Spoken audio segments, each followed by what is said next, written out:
Hello, ladies and gentlemen, everyone who enjoys some Japanese League of Legends. Welcome back to the LJL. It's been a long off season. We've missed you, and we're glad you're here. For us today, a fantastic run of show, the repeat of the match of Titans to start us off. Detention FocusMe versus Rascal Jester. We're going to have an absolutely great day to get us all warmed up and back into the spirit of things. We are just waiting on the first game to get started. It shouldn't take too long. My name is Temporal. I'm going to be joined by Middlecott and Oak for our first two games of the day. Gentlemen, are you there? Yes, Yeah, yes. Well, I believe that I am here. I'm ready for some League of Legends action. I'd be quite worried if I wasn't here right now, to be honest, It Temporal. would be But worrying. there's nowhere I'd rather be, to be perfectly honest. It's been so long since we've had some action in out of Japan, out of the LJL, and I just can't wait for this first game to get started. yeah, me too. I mean, being able to come in as a freshman, see how the league progresses, especially with new patches, see how they kind of hold on to older picks as well as adapt to new ones. And I just want to head into draft to finally see how these teams are going to adapt.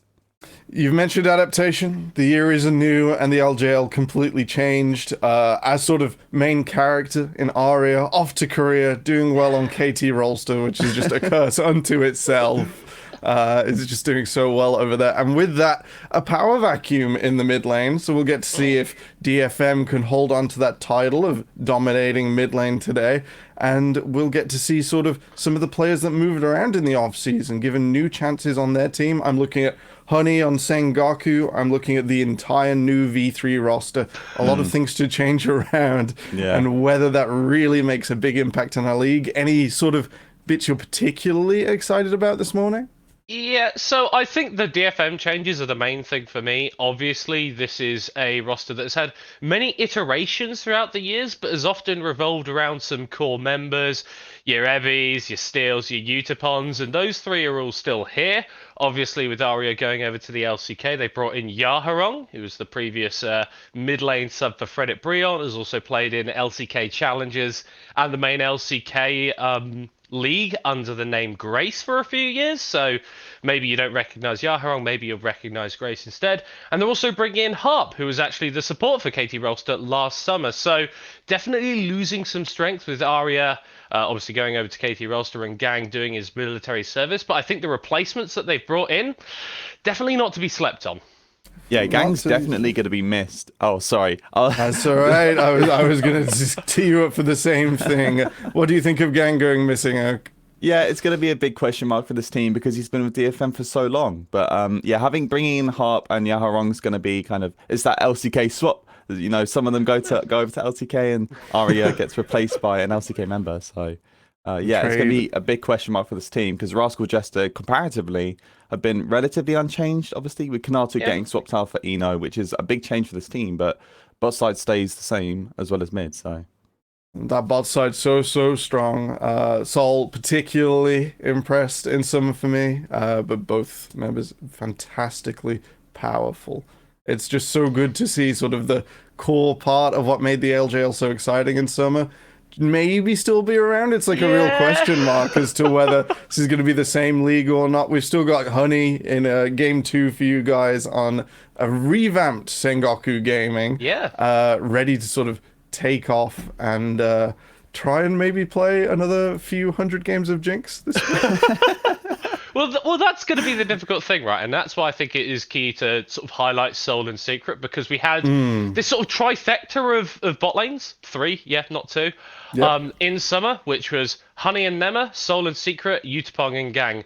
Two of those bot lane duos have now been split up, and actually, in our sort of second game of the day, we're going to have Honey facing off against Nema, and that's going to be really exciting. But Soul and Secret are that one sort of super powered bot lane that remain together, and sort of like Oak was alluding to, the consistency in this Rascal Jester roster actually could serve them quite well coming into the start of the season because we have seen before that DFM may be a little bit slower to get going. They obviously lost the first three games of summer coming out of MSI. So we'll have to see if Rascal Jesters are maybe able to cause a reversal of fortunes as to the result in the summer final. I mean, Rascal Jester started summer so strong as well, and it got close towards the end. You know, they took the Juggernaut match despite DFM then turning around and being like, "No, we're gonna not fall down this time. We're not gonna, suffer again. We've had this massive upswing, and it's still coming up."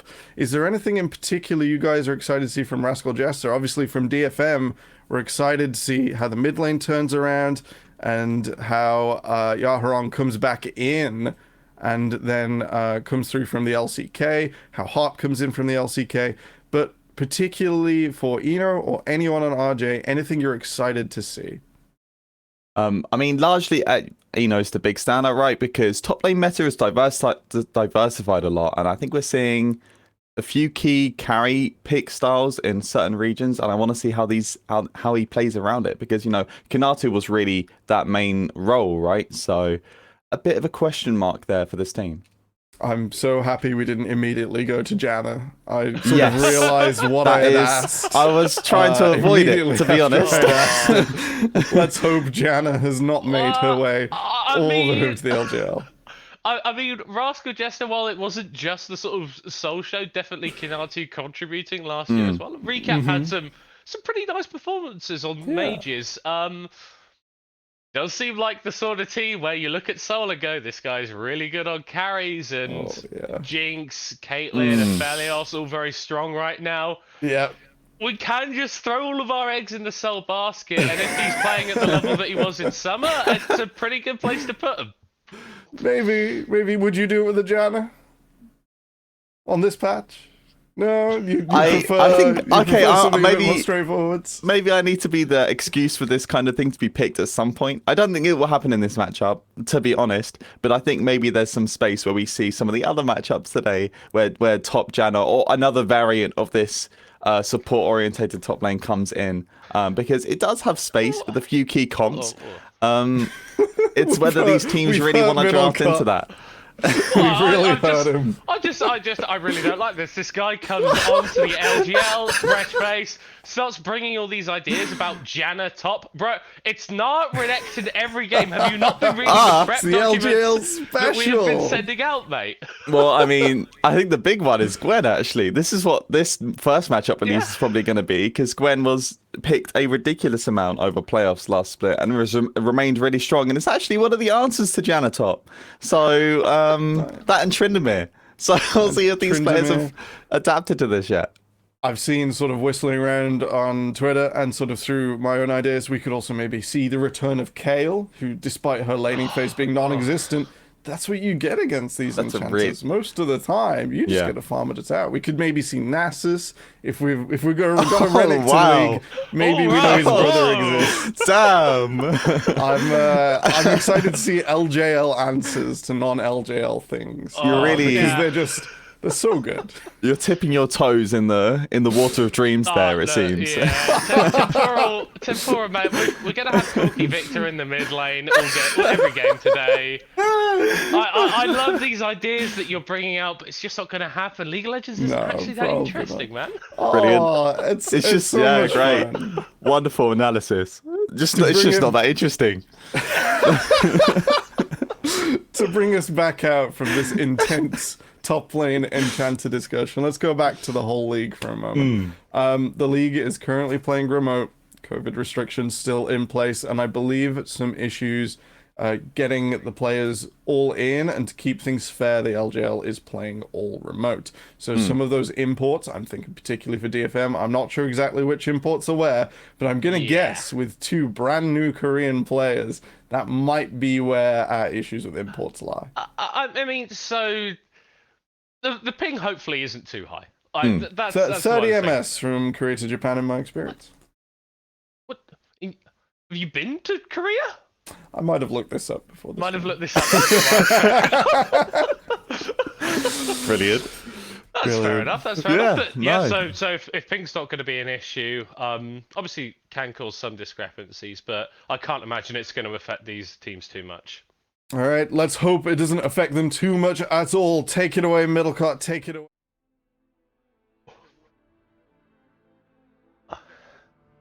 Let's get into it. Our first pick and ban of the year. We're here, Rascal Jester, DFM, Middle Cot and Oak. Let's get this. And straight away, we're heading into bans. A lot of bans coming out immediately that kind of dictate, because we get to see which patch we're on, which is really big. So Corki taken away, as well as TF. These have seen a lot of primary pick primary pick options for teams consistently throughout other pro leagues. I'm not surprised to see these taken away alongside this Caitlyn, which just holds a lot of priority. Very easy to pick, works with a lot of comps. I think, to be honest, RJ are probably happy to see it go as well. Yeah, and it does free up the Jinx, who has been sort of the premier dominant marksman in, well, basically every region throughout the world. But interestingly enough, Seoul and Utapon don't actually have that much experience on the Jinx. I was actually looking this up, and I believe that Utapon actually only has 2 career games of Jinx, which, when you consider the longevity of this player, he's been around for, well, basically forever in the Japanese scene on DFM, is surprising. But it is going to be the first pick, Jin Zhao. This is a priority jungler for Hatch and Mecha, not just in the previous season, but also very, very strong in the current meta. Yeah, and this leaves open a couple of other jungle picks which haven't gone through bans we could see here. Hecarim is still a really big option for them, as well as maybe we'll see an early AD carry come out, because as mentioned, because the Zeri obviously taken away, and Caitlyn, it leaves options for really only 2 left, which would be Aphelios and Jinx, which are the real primaries right now. Because we see the Aphelios locked in as well, you get so many different options you can do with this champion. To avoid the Jinx Lulu, a possible Lulu option could be found here now. Obviously, then you'd have to draft through that with some primary engage through the rest of your comps. So, I mean, you could go for something like a... no. I'm not looking at it. I'm not looking at it. I think a Thresh would be really good here. Offers the Aphelios some safety as well. But of course, it's the LJL. It's been 3 picks, and we've got our first Renekton of the split. Yep, and I mean, Renekton has been a consistent pick for teams here, and the larger usage of this has been through that multi-flex, because I'm assuming even with the nerfs to, not to Gore Drinker, but the item before it, Iron Spike Whip. Iron Spike Whip, there we go. Yeah. It might still be pushed into the mid lane, so up to Yaharong to decide what he wants to do with that. And then finally the Jinx gets picked up, and I would love to see this paired with a Lulu at this point, just because you have that double playthrough. You can play through the Xin Zhao as well, and that means that really difficulty in getting bans out to stop the comp from coming to cohesion if you get that Lulu slotted in now. I mean, they could go for a Thresh as well, like deny some safety away from... Oh, are you kidding me? Are you... It's my fault. I should have said it. I should have said it. Brilliant, though. Hey, this is good. This is a classic top versus top matchup. Yep, this is exactly what we thought we'd see, and it gets locked in straight away here. Alongside that, a new jungler popping in, which is this Diana, which threw buffs in a 11.24. It got the return to its clear percentage, 300% damage from its passive towards jungle creeps. And on top of that, the AP ratio actually got buffed on her passive as well. So Diana popped back into meta, has remained relatively strong. And this means now that RJ might be forced into a Yasuo ban. Yeah, that's not really something that you typically want to be doing, but that combo is still incredibly strong. DFM are going to focus out a couple of mid laners, I imagine. Recap shows that he's very, very potent on these control mage style picks, so Syndra taken off the board, not a real surprise. Yeah, on top of that, with this Corki being banned away, we mentioned it, but Ari as well. Oh, actually, we're on 11.2, so 12.2, so Ari won't really come in yet. But Victor being ever present at the moment is going to be a big question mark if it gets banned away. On top of that, Recap did play some Zoe last split, so we might see that banned away as well. A decent control mage pairs really well with Xin Zhao through potential pick options, so maybe we'll see that banned away as well.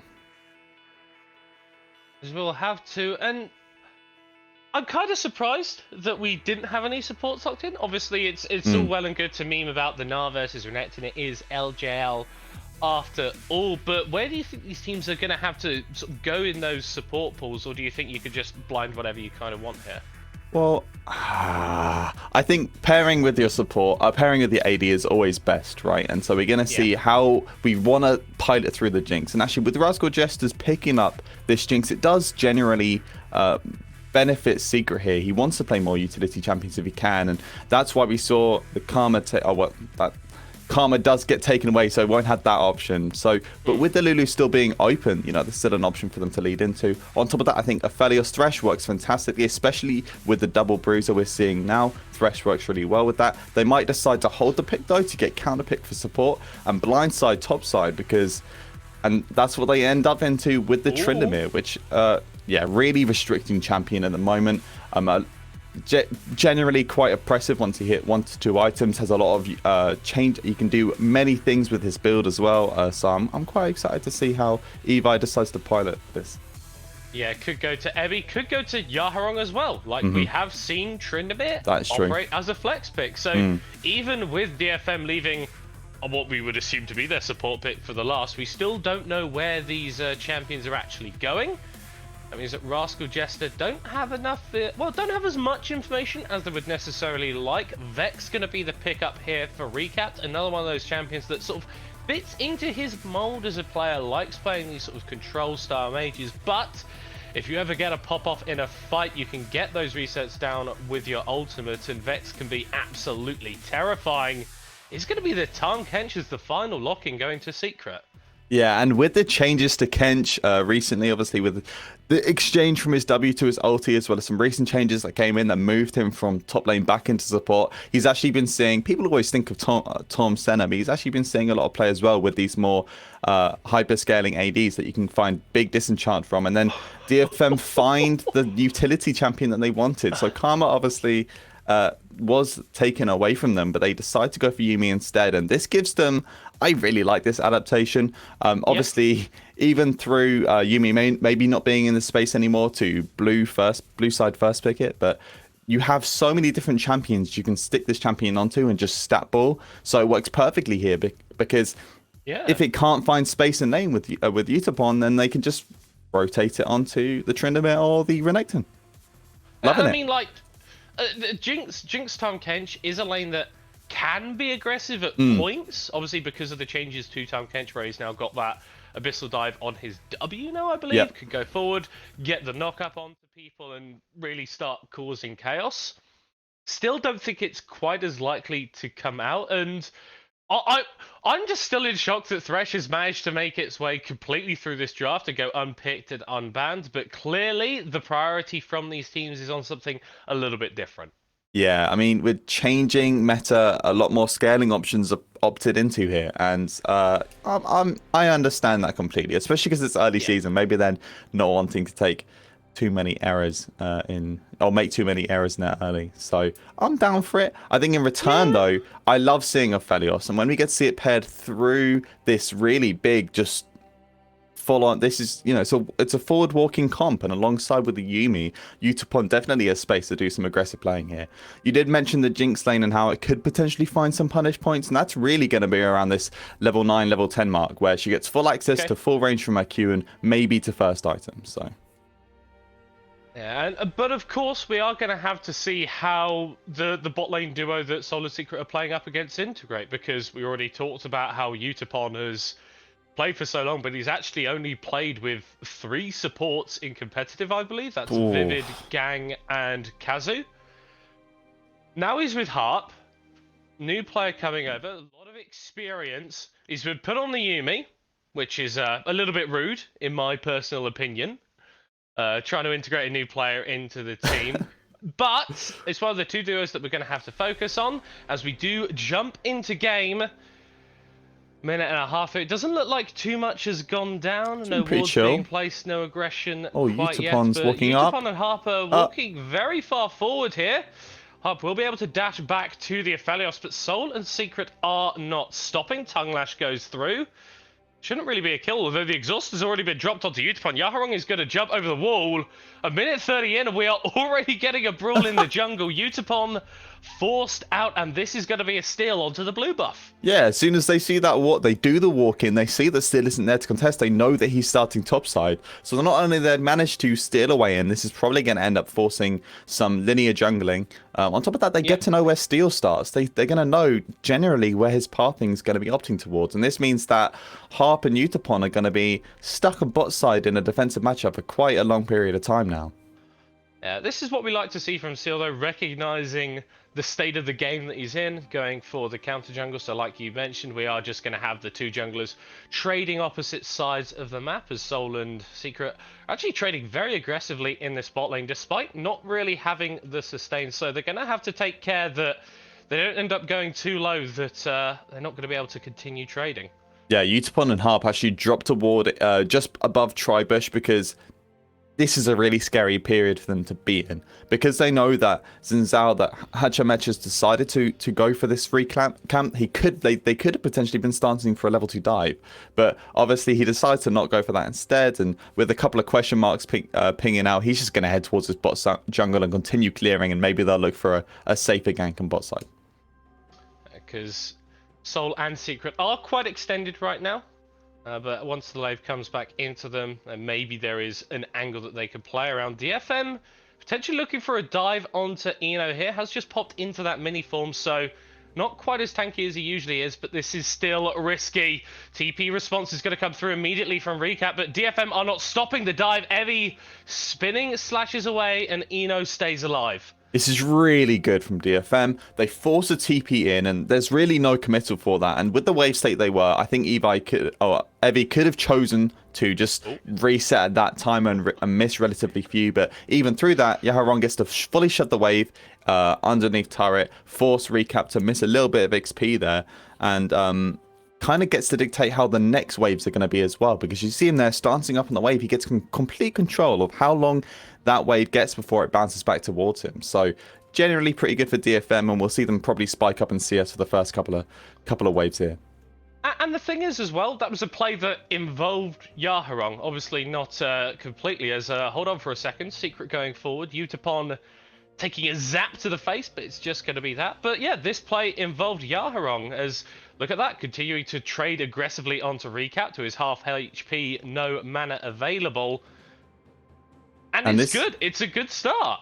Yeah, this is scary this is why top mid laners generally take TP when they're mana heavy, you know, some of these control mages, because you can get locked into lane. And we're seeing this come out here. Luckily, Recap took cookies, it seems like, so he's going to have a little bit more mana sustain to keep him in lane for a little bit longer. But ultimately, I think Yaharong's biggest aim right now is to lock him into his laning, and this can really restrict how much Hachimecha can affect this bot side and stop Utapon and Heart from getting this laning phase through. I tell you what, this is almost Kassin-esque from Hachimecha, reinvading onto Steel's bot side, so taking those camps away again with the priority that Soul and Secret were able to accrue. 5 minutes in, no kills as of yet, but a little bit of action all the same. Checking in on CS numbers right now, we do see leads for the DFM solo laners. Evie up in that top side up. Well, good couple of waves on Eno, and a similar situation as well in the mid lane. So a good start for one of the older members of DFM and one of the newer ones too. Yeah, well, I mean, if you're picking the Renekton matchup in mid lane, that's really what you need. It's the priority in the early game wave control. This is the reason why you draft it. And still going for an aggressive trade in jungle. Just going to steal away a couple of jungle camps. No TP or roams to be spoken of. So just going to steal a couple of small waves. One smart thing that I just saw real quick is that Eno decided to ward top side onto this onto the Krugs here. So we're actually going to see how Steel decides to clear, and I think Rascal Jester are going to have some knowledge of how he decides to clear in return, and this is going to mean that maybe they can look for an early dragon, even with the presence that Yaharong has on this mid lane.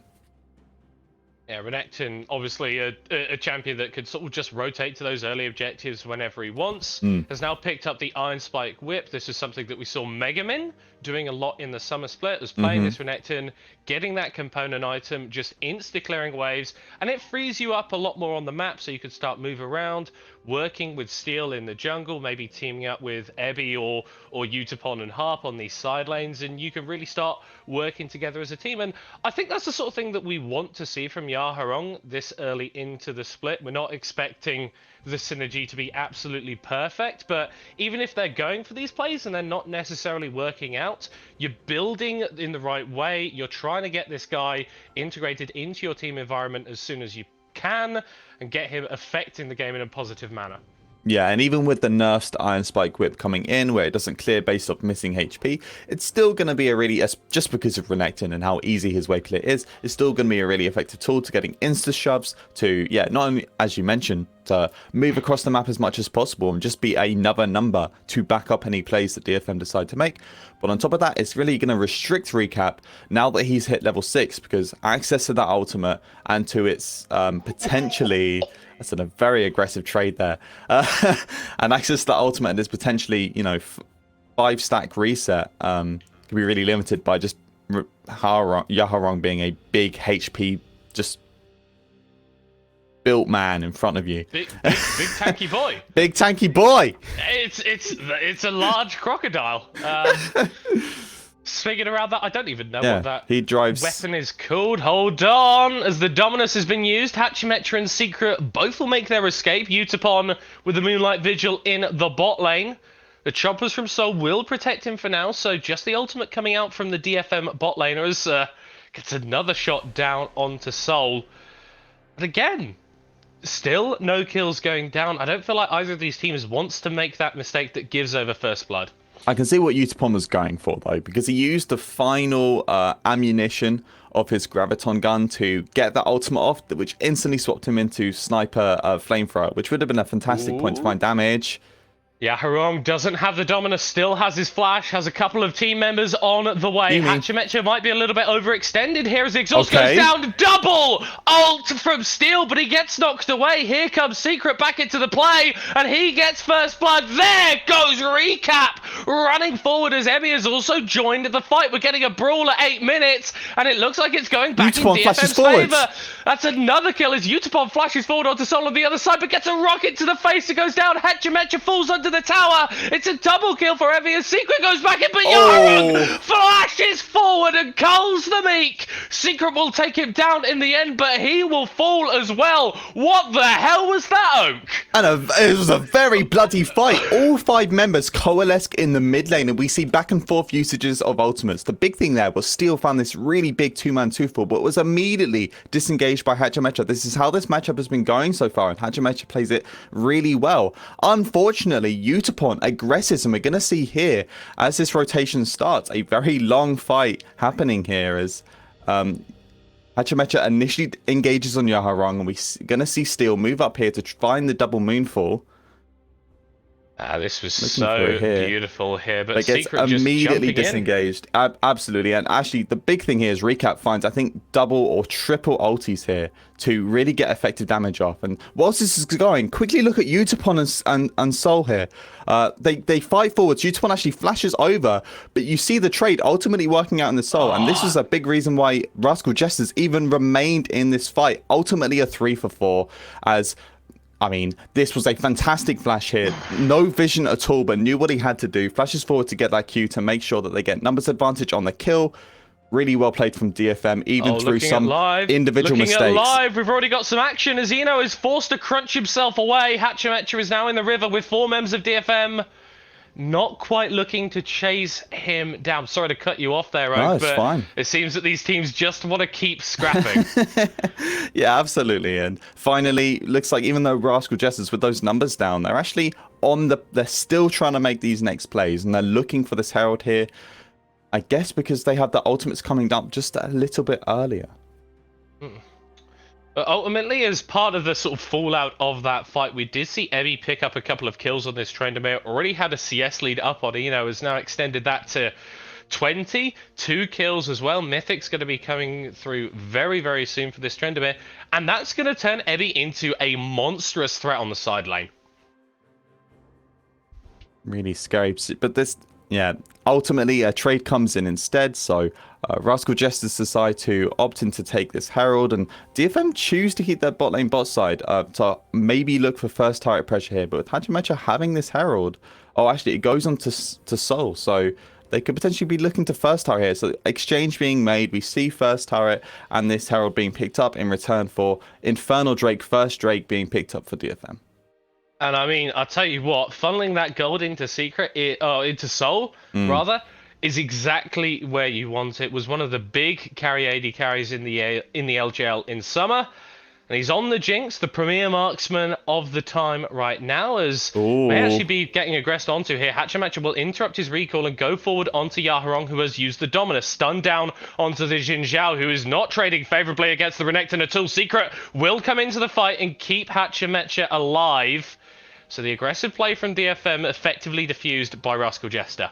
Yeah, it just gives it Ashley to, honestly, just stalling out these players, giving a little bit more space for Utapon and Steel to get this shove in on bot side and unlock this turret can be really important for that constant everflow wave control. This means that DFM, especially with that first Drake and with a little bit of gold lead, remember, Evie right now looking real strong at the moment. He's going to be the dictator for who can lane against him. So he decides to walk topside. This is going to force Eno to constantly play for top lane. And this means they get to take control of bot side. Hopefully get repeated wave shoves in from Yaharong on this bot wave. And then look to constantly rotate and pair up with Steel to get some aggression continuing on the map. Oh my word, I hadn't even realised that Evie hadn't taken a tower plate as of yet. Those will be falling off in a minute's time, so won't be able to pick up any bonus gold from those as it stands. But it's been a good start from DFM. It was a little bit of a slow one, you have to feel, but they are in the driver's seat now, couple thousand gold up, Drake in their back pocket, but I am still worried about this Jinx. Soul has not been shut down as Utapon takes a big chunk of damage there. Super Mega Death Rocket is available, but Harp is hanging around and he is going to be able to block that if it were to come out. So AD carries, whilst DFM in the lead generally, his AD carries still on parity. Yeah, and finally we see Big Mythic sport up, and a big question mark is going to be Soul picking up this Kraken Slayer instead of the Gale Force. There's some really scary divers coming up from DFM. I'm curious to see how, especially obviously with Secret being on this Tom Kench, is that going to be the only savior that he needs to remain healthy and fight and to make sure he can find effective damage? Because Gale Force is kind of a default on Jinx at the moment. Yeah, and I imagine against sort of the moverability and the dive threat that something like a Tryndamere, like a Diana, like a Renekton offers, maybe it's a bit of an ego bite to go for the Kraken Slayer, but it is a fair bit more damage as Ebby is Gale forcing forward onto Eno, going under the tower, has the Undying Rage, the spinning slash, the flash away, but he doesn't get the auto in time. Eno continues to kite it away, but it doesn't matter. Ebby grabs the solo kill. Yeah, and Steel had complete confidence, but Hachimecha may find him here. Yeah, still opting forward, even though the Yuumi is on Steel's back. Secret is going to be here as well. The flash forward responded to in trade as the TP is going to come out as well. The Moonfall used, but doesn't hit onto anyone. Rascal Jester is starting to engage and actually bait a fair bit out of DFM. Yeah, I mean, Moonfall in exchange for the Tom Kench ultimate going to be really important to maybe get some aggressive plays coming out from Hachimecha now, because suddenly this big initial engage for DFM has been taken away.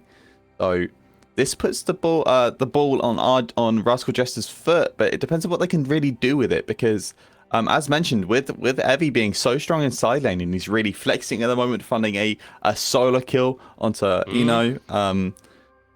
Can Rascal Jesters make any aggressive plays here when trade options, especially this top lane tier 1, that's an automatic choice for them to be opting into? Yeah, and who really can answer Evie at this point? It's a difficult question. The answer has to be more than one person. But are we at the point where the Tryndamere could just turn around and get a double kill? I mean, itemization is going to be key here. Once Eno gets on the Mythic, and also hopefully, as I can kind of see from his itemization here, looking towards a potential Randuin's, this can be a big contributor in terms of how effectively he can lane against this Tryndamere. So I'd love to see how he looks towards the itemization and how Rascal Jesters can maybe either funnel gold or wait out those timers until Eno's in a position to maybe look to play a little bit more aggressively in this lane matchup. But Rascal Jesters are starting all towards the spot side at the moment. Yeah, maybe thinking about a dive onto Ebby. Ultimately, he is just going to back away and it comes to nothing. But they have secured a bit of position in this river. We'll give that up slightly now as DFM are pushing in the mid lane. Mountain Drake up in 15 seconds would be the second of the game for DFM. if they can pick this one up. And I think Ino's going to be forced to hop away from this river. So now actually DFM secure all the priority, secure all of the vision in the river. And Rascal Jester, while they're not completely walking into blindness, they're not quite where they want to be. No, I think mid-wave control is going to be so important here. Once you get this wave shoved in as the Aurelion Sol ultimate comes out double root. On to two, but yeah, not really members that you want to be engaging onto. Yeah, and this one ultimate won't be the dictator of this fight, but this definitely limits their initial catch options. Rascal Jester's trying to regain a little bit of vision control as they're stepping back and forth between the fight. Now, Hachimecha is actually moving towards Herald. It looks like they're going to exchange here instead. They know that the fight can't be found just because of the strength of DFM at the moment, and they look to swap out instead. So, especially with the wave shove they found within mid lane, maybe they're going to look to, as this dragon gets picked up, potentially look for tier 1 in the mid lane, but I think they're really limited in their siege options, especially on this timer. Quite difficult for them. Yaharong just moving over to cover that mid wave. So the flash, the Dominus, so even if Rascal Jester tried to force incredibly hard onto him, they're just going to burn those cooldowns, burn all of their own, and then DFM will turn up from the Drake and just murder them. Is a Hextech Rift, so we've got these beautiful gates now, courtesy of Jace. Thank you very much, mate. But DFM, they haven't really extended the lead that they've got themselves too much. No, the gold lead has remained relatively stagnant, and I think it's either because they're waiting on specific timers, but I think ultimately you'd want to see Evie pushing this lead as much as possible, and I think this grouping has actually really limited him in terms of how much he can push his lead, because he's not able to be effective side lane threat against Ino. Yeah, it's hard for them at the moment. I think once Steel gets on 2 items, once we see Stopwatch picked up, which is really big for initial fight engage, but especially once Zhonya's gets picked up, it's going to be more consistent for them to try and find these engage options, especially if he gets that flash as well. So that's probably the timer we're looking for DFM to look to extend this lead again. But that does give a little bit of space, as we mentioned, for Ino to maybe get on that mythic, because we're seeing complete mythics across the board for DFM, but 2 mythics still missing from Rascal Jester as they decide to summon in the mid lane. Yeah, are looking to get a Herald shove here. Yaharong and Evie are not around. They will be able to get a decent chunk down, but the wave clear just about enough from DFM. No, not quite, as the tower will fall in the mid. Second tower of the game for Rascal Jester, and puts themselves at an advantage in terms of the structures. And DFM, they're not really able to get anything on the other side. Yaharong doesn't have the same tower-taking threat as Evie in these scenarios.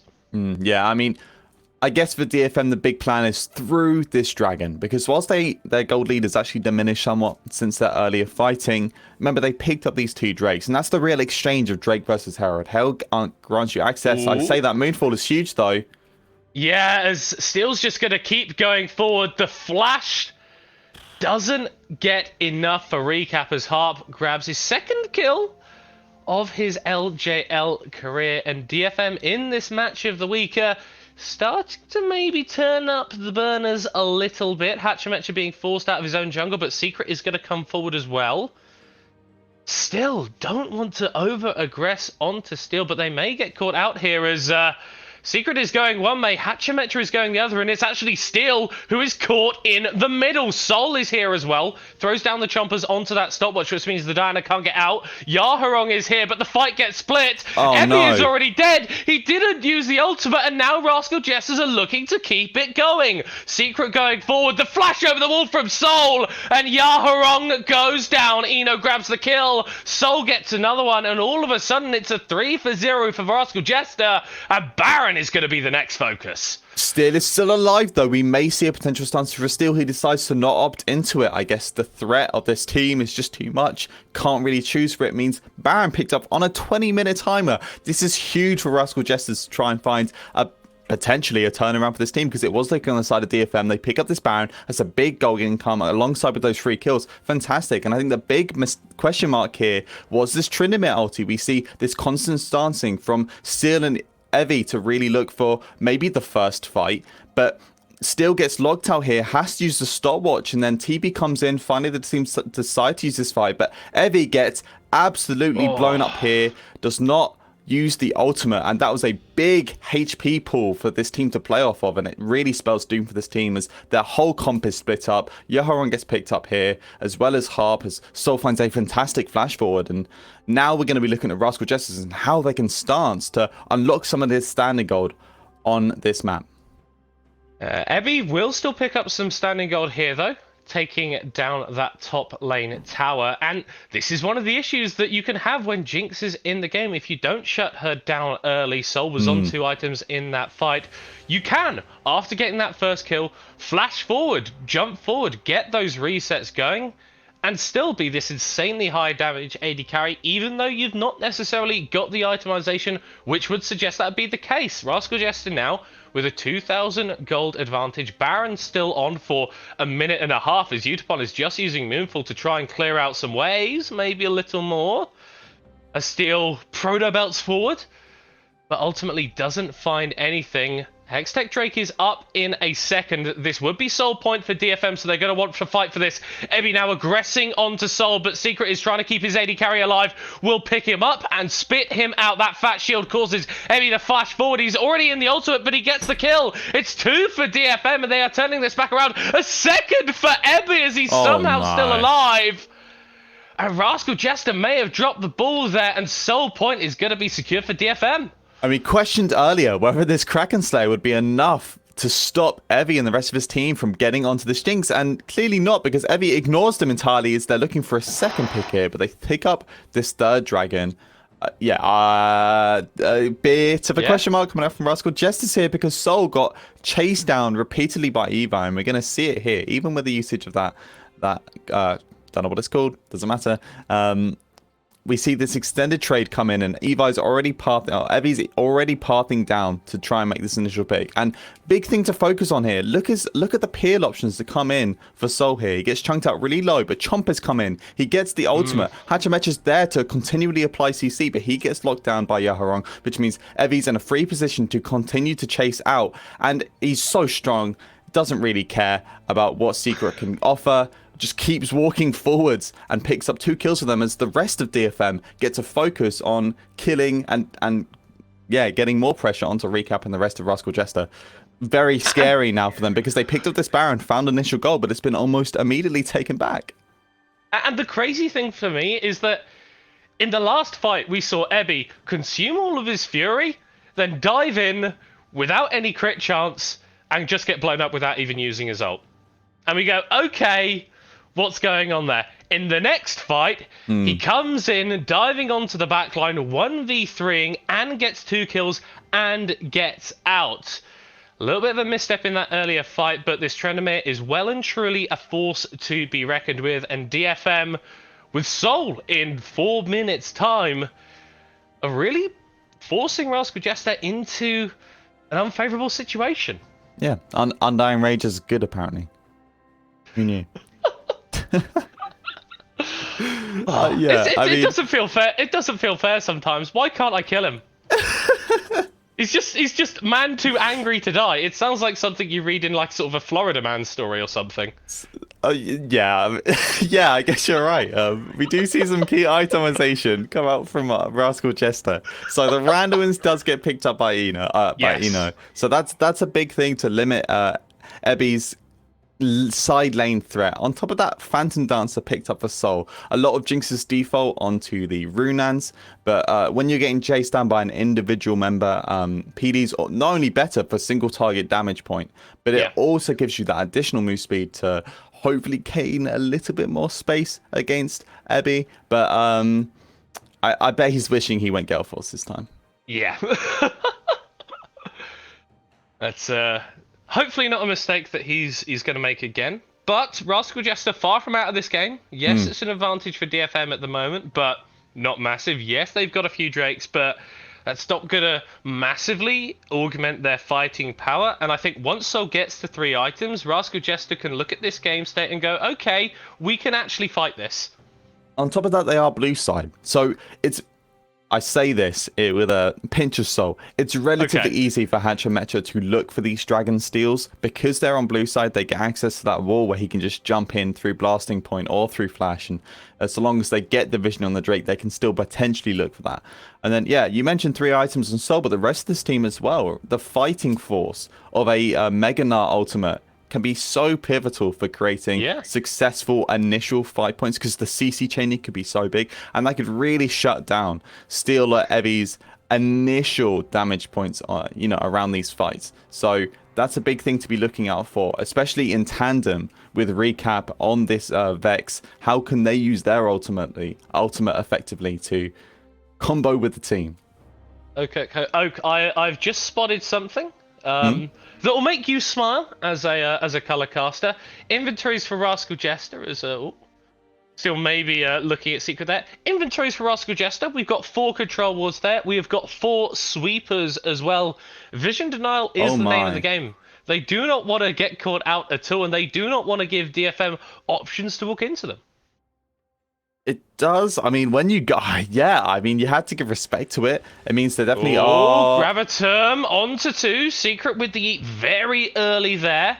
So just ends up being a trade of ultimates. Recap is going to TP back into midnight. I apologize as we're starting to get some objectives on the table. Baron is up. Hextech Soul available for DFM in 20 seconds, and they are fighting from the river. I know. Takes a fair chunk onto his health bar. That Mega Gnar is charging up there. If he can find a flank, if he can find an angle, could still be disastrous for DFM. As Utapon is actually gale forcing forward. But he's able to get himself out. The Crescent Guard will keep Hachimecha alive as Ingo steal the Moonfall onto 4. And Ebby finds the backline. Already takes out Soul as the fight just goes all DFM. 2 kills. There's going to be a third in a second, surely. Secret actually just able to walk it away. But with the Gnar dead, with the Jinx dead, DFM will rotate towards this Drake and grab the Soul. What a fantastic fight for DFM. Just that initial engage was so strong from this comp, and without the Devour coming out from Tom Kench, they knew they can aggress as much as they want because Jinx has 0 peel for the rest of this team, and it shows there really as we're going to get this replay coming in, and we're seeing, this just trying to find a damage point, flashes out, but this forces Hachimecha to burn that ultimate early and get completely chunked out, and then fantastic Moonfall comes in, combined with the Sonya's, really stops that initial front line from Rascal Jester, and then Ebby has free space to dive onto the back line and secure the Jinx, which remember is the majority of damage for this comp, and especially just shuts down the team completely. Recap has no way to re-engage for that team. And finally, I feel like we've got to a point in this match of the week, in this rematch of our summer final, that one team has I don't want to say decisive advantage. I still feel like there are ways that Rascal Jesters could play this out, but DFM, they're looking good, right? 2 new players on the roster. We weren't sure how they were going to integrate into it. Yes, Harp's just playing Yuumi, so maybe there's not as much going on there as Hachimecha will actually jump onto Steel Who's potentially a little bit cool out. We'll use the Moonfall and get feared back, but it's still alive for a moment. Recap will grab the first kill of the fight, but here comes Ebby. That's 2 kills from Yaharong as he slices them down with the Renekton. Now Soul just poking with a little bit more damage, but still Rascal Jester lose the engage, and they might not be done. Ebby is flanking on the side. Eno's about to go Mega. Throws up the mocking shout, but doesn't want to overcommit. Rascal Jester, they can't find the engage, and DFM will back away as well. Yeah, they see the Mega Gnar and they immediately opt to not continue the fight. They've already got an advantageous 2-for-1 for their team. And I think now they're just going to wait out Eno on this Mega. And we're seeing here, as soon as this mini goes down, they look for the fight. They pick off Secret. Yeah, he was just in no man's land. No escape. Utapon with a double. Ebby not going down because of that Undying Rage. And DFM, it just feels like they're picking off individual Rascal Jester members with ease. Yeah, it seems like they're separating out Rascal Jespers. They separate the backline and the front line. They fight frontline to frontline with this ridiculously strong Renekton, 2 items already. And then they have Ebby repeatedly walking into Soul and this backline to create a lot of distance between Rascal Jester's comp. And it's working so effectively here. And with that, well, I said the ace wasn't very clean. They pick up the Baron there. And it starts with Steel honestly looking like he's getting caught, but the turnaround play from everyone on DFM is so beautiful. Yeah, and even with Recap, actually, for the first time ever, finding a reset on the ultimate, it doesn't matter because he gets blown up by Yaharong, especially, and Evie as well. Remember, the Yumi's decided to stick on this carry instead now. And with Eno here, gets the Mega, so they find this initial disengage. And I don't know if we're going to get to cap it here, but as soon as Eno fell off on this Mega Gnar, Yaharong and Utapon were ready to walk forward again as we get the speed up and look at the timer on Gnar. They see it, they know it's falling off, they fall in. Ebby disengages Gnar and Jinx from ever affecting Yaharong and Utapon. They find the kill, they find another. Fantastic here, they pick up the Baron. Now they're Baron, they've got the strongest Dragon Soul in the game. What are they going to decide to do with this? Because we're only seeing 2 tier 2s remaining on the map and a potential inhibitor for them in mid lane. Well, I would say second strongest Dragon Soul, as the Elder is going to be available in a few minutes' time. Yeah. and if Rascal Jester can get that right, maybe they could play out the rest of that fight. Yeah, the gold leader's grown substantially in DFM's favor, and obviously they've got the extra combat power of that Hextech stole. But if you can get a steal, and we've seen heroics from members of Rascal Jester in the past, then it doesn't look too bad for you. Soul gets eaten up. Trade of ultimates there, but Ebby is just pushing for free in this mid lane. Spinning slashes away. Gale forces out too. And DFM are just pulling apart Rascal Jesters at the seams. And this is something you get to do with double bruiser comps. You get to continually walk forward and aggress and create so much space here because there's so much potential damage coming up from this comp, especially with the soul obtained, that every member has to respect it and walk back with that, because that possibility that the Moonfall comes down and you get blown up during that CC combination. It shows here. Onto the back line. Still goes into the Zhonya's, and Rascal Jesters fall down. 3 dead already as Ebby is undying. DFM Harp grabs another one, and it's gonna be a clean ace on the bottom side. This game took a little bit to get going, but once it did, DFM put themselves in a commanding position, and they're going to start off 2022 with a win. And we were questioning them. How are they going to do with the exchange of players? How would we think they would progress with, obviously, Arya relocating to LCK? We were big question mark for this team, and they resolve it very cleanly here with a fantastic draft, with a signature Renekton mid, and this all comes into coalesce into a fantastic win for DFM as they play out this game extremely cleanly. Clean Soul comes out, they get a couple of really clean fights, clean Baron, they finish the game.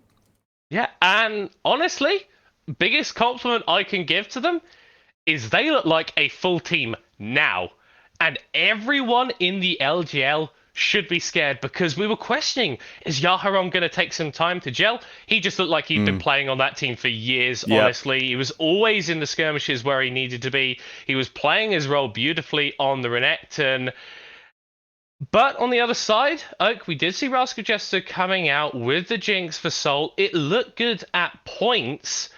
And so I feel like we've got some good things to say about them, but we will touch on that a little bit more after this short break. We will see you in a few minutes.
Welcome back, welcome back. That was a pretty fun game one. We got to see both of our premier teams from summer, both of our world representative potentials, come back and show their stuff for a new year, a new spring, 2022.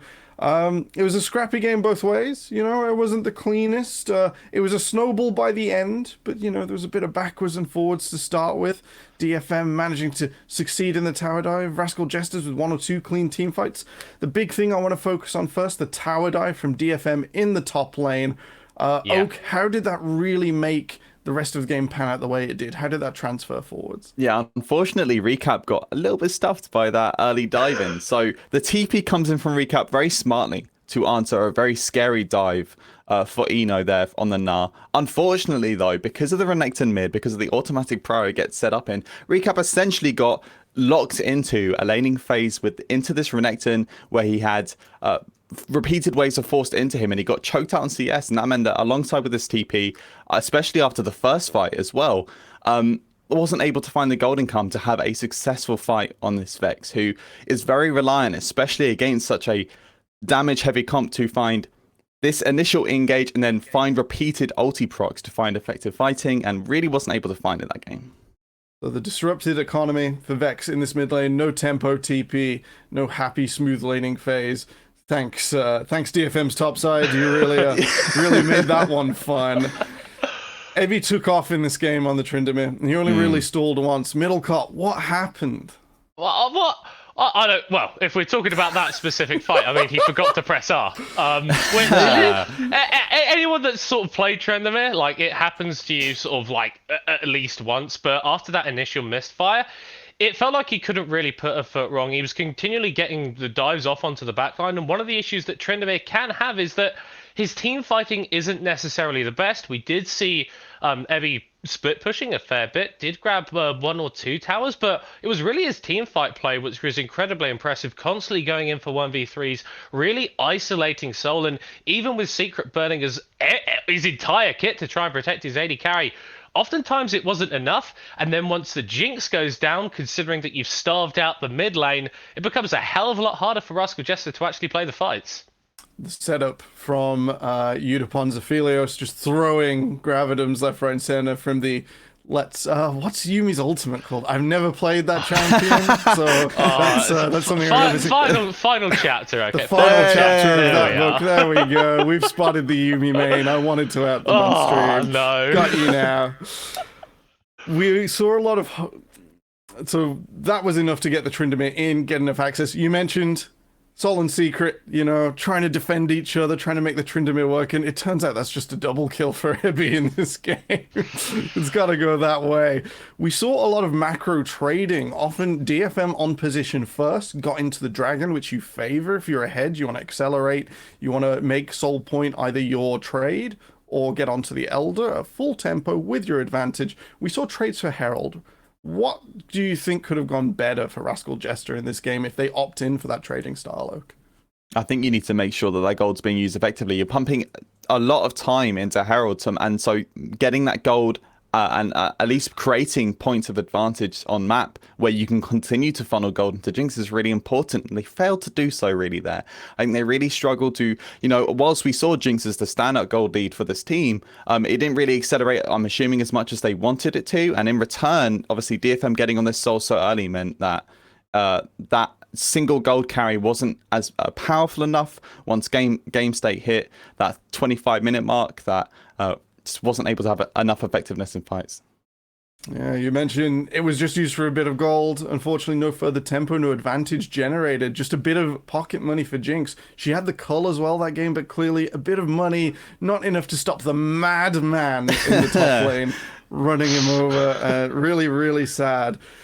This was a commanding position for DFM in game one. It wasn't the cleanest, but this is their main rival. We expect DFM and Rascal Jester to top the standings again, most likely, not just because they've been good before, but they really do look good again. Middlecott, what would you like to see change, or what were you most excited about in this game? Well, so I think the draft was really cool for DFM. We've struggled to find a lot of answers into the Jinx in major regions. I think that the Tahm Kench, not necessarily the best pick. I think I touched on coming out of the Champions Select that the Thresh actually went a completely zero presence in this draft. So maybe from Rascal Jester, if you are playing with the Jinx, throw her a lantern or something. That might be a good call. But generally, I think the drafts from DFM were very interesting. It's not. I'm not down on Rascal Jester now because we knew that DFM were going to be one of the sort of stronger teams coming into the split, but I think they need to do a little bit more to recognize what their win condition actually is. And his name's Sol. His name's Sol. Hopefully his name can be Sol for the rest of the year with, I don't want to see the Janna, but maybe a focus on getting that AD carry where he's going and not just, here's your pocket money, please shoot rockets. Okay, anything you were super excited to see? This was your first LJL cast. I was really happy to see Yaharong integrate into the team for DFM so well. I think we talked about Renekton and kind of memed it a little bit as this kind of default pick, but actually they played through it so well that game. I think the constant priority created, and especially how they managed to separate out Rascal Jester's comp and create almost this two skirmishes in both parts of the team fights was incredible, and so I'm really happy to see them find success through mid lane there, especially because Arya was that them leaving was like, what are DFM going to do with a replacement? They function with it really well. My big question mark is Harp. How is he going to continue to integrate with the stream? Because Yuumi actually got to pilot really well with every player on DFM there, so how are they going to continue to draft? A two-pronged attack with the cat. Got Oak's first game through, and congratulations, DFM. You're on the board. 1-0 this spring split. I think we're waiting on some sort of monitoring from the official screen. Okay, we're going to head to a quick break, says the producer.